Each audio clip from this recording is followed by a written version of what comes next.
Bonjour à tous. Aujourd'hui, nous allons vous parler du yuan. C'est la monnaie chinoise. Parce que nous nous sommes rendus compte que finalement, certaines personnes, quand on leur dit yuan, ça ne leur dit rien du tout et tout. Donc, on a décidé de faire une petite information sur cette question du yuan. Le yuan est donc la monnaie chinoise.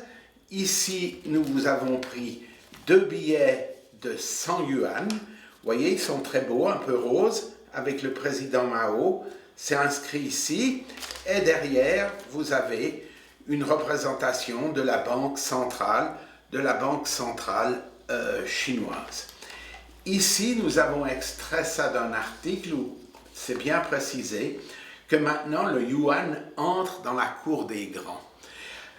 Il faut quand même considérer que la Chine est quand même la deuxième économie mondiale et que finalement, ce n'est pas quelque chose à négliger. Donc, on peut bien, nous, il faut aussi qu'on apprenne à connaître comment ces gens commercialisent leurs biens. Et pour cela, ils ont besoin, comme nous, on a le franc suisse, eux, ils ont le yuan. Voilà, le yuan entre donc dans la cour des grands. Ici, nous devons cette petite carte au FMI qui nous montre le poids des monnaies constituant la DST.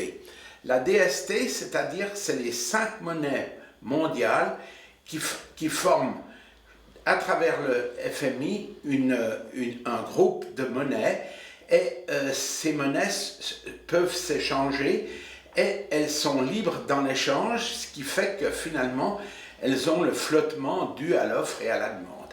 Alors on peut voir ici, par exemple, que la plus importante, c'est les États-Unis avec le dollar. Ensuite, nous avons ici l'euro, donc pour l'Europe, et ceux qui ont adhéré à cette monnaie. Ici, nous avons le yuan, qu'on appelle des fois aussi RMB. Donc, parce qu'il il a aussi un nom chinois qui veut dire monnaie du peuple. Alors voilà, le RMB, il est là, c'est le yuan.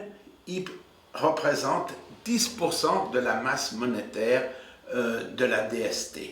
Et ici, nous avons le yen et ici, nous avons la livre sterling. Toutes ces monnaies faisant partie des mouvements boursiers, des mouvements de toutes sortes qui permettent les échanges entre les pays. On peut traiter en yuan comme on peut traiter dans d'autres monnaies. Pour vous donner un exemple, l'Angola, par exemple, en Afrique, a décidé que sa monnaie serait le yuan. Donc toute la monnaie qui existe en Angola est supportée par le yuan et le yuan est sa monnaie marraine. Donc voilà, ça vous montre ça.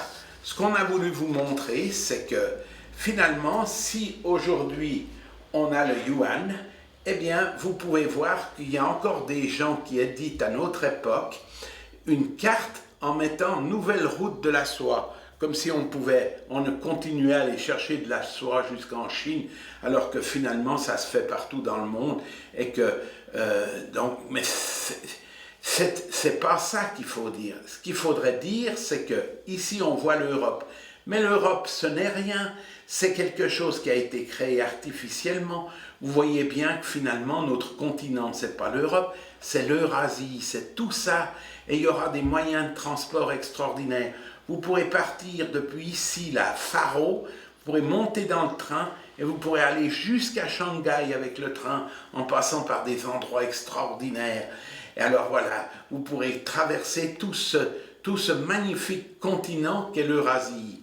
L'Eurasie que nous avons reproduit ici, qui vous montre, voilà, regardez, tout ça c'est l'Eurasie, on n'est pas séparés d'eux par le Caucase ou je sais pas quoi, mais non, tout ceci c'est l'Eurasie, tout ceci c'est notre zone, comme ils disent que maintenant c'est le libre-échange, c'est l'OMC, c'est la globalisation. Ben nous, sur cette partie-là, on peut être global, voilà, ici c'est tout l'Eurasie. D'ailleurs, ici, on a été séparés artificiellement par la main de l'homme de l'Afrique, autrement, ils auraient été avec nous aussi. Donc, si on regarde aujourd'hui, entre l'euro, la livre sterling et le yuan et le yen, et bien finalement, c'est nous qui représentons plus de monnaie dans la DST, c'est l'Eurasie qui est toute là. Ici, vous voyez, il y a le continent africain, ici le continent australien ou Océanie, et puis ici, vous avez les Amériques du Nord, centrale et Sud. Voilà, donc c'est quand même à remarquer que finalement, nous sommes quand même quelque chose de très intéressant, et comme nous nous avons montré avec ces soi-disant routes de la soie, c'est quand même entièrement possible d'aller d'un bout à l'autre de ce magnifique continent. Ici, dans le bas du continent, vous avez l'Inde, et nous avons pensé qu'il faut quand même la mentionner, parce que c'est aussi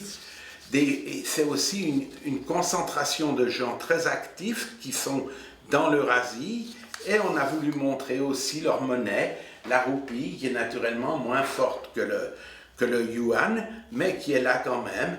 Et ici, vous voyez, le bon vieux Mahatma Gandhi qui décore le billet de 1000 roupies, ou aussi le billet de 10 roupies.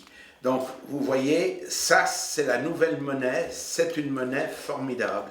Voilà la monnaie qui nous vient maintenant de la Chine. Voilà la monnaie qui nous vient de la Chine. Et comme les choses nous viennent de la Chine, nous avons pensé que nous pourrions vous montrer. Ici, les Chinois, ils ont fait un thé magnifique qu'ils commercialisent d'ailleurs. Ce thé, c'est le thé pu'er. Le thé pu'er, vous voyez, il est emballé toujours parce que c'est comme des petits nids. On vous l'a montré quand on a fabriqué le thé. C'est comme des petits nids. C'est un thé qui est fermenté. Il a les mêmes qualités que le vin, en quelque sorte, en Chine, parce que les gens peuvent le conserver, et plus il devient vieux, plus il se bonifie. Et vous voyez qu'il a pris une magnifique couleur un peu orange, et nous allons servir le thé pu'er, ce magnifique thé chinois, qui est également un thé médicinal, si on veut, parce qu'il est bien fait, il est très légèrement fermenté, il a un très bon goût, c'est une très belle chose. Je vous conseille d'en acheter. Vous pouvez aussi l'acheter sous une autre forme. Des fois, dans les magasins, on vous le vend sous le nom de tuo cha. Mais vous pouvez, cha étant naturellement le mot pour thé, tuo cha. Et puis, c'est un thé qui vient du Yunnan. Profitez-en, c'est magnifique. Alors voilà, je vous souhaite une bonne journée, et j'espère qu'avec ma petite explication du yuan, vous aurez appris quelque chose.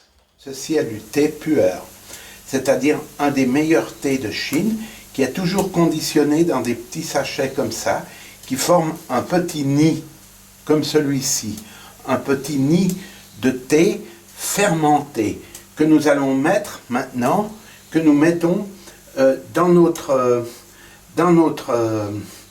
théière. Comme ça, on peut éventuellement le casser, c'est même pas la peine. On va le mettre là-dedans. Voilà, il est dans la théière. Et nous allons verser, voilà, il y en a encore un petit bout là. Voilà. Nous allons verser l'eau. Nous allons verser l'eau sur le thé pu'er. Thé reconnu en Chine comme étant un thé même médicinal, tant il est bon. Normalement, il devrait nous teinter l'eau dans une couleur un peu rougeâtre. On va voir ce que ça donne. Voilà, on va verser l'eau.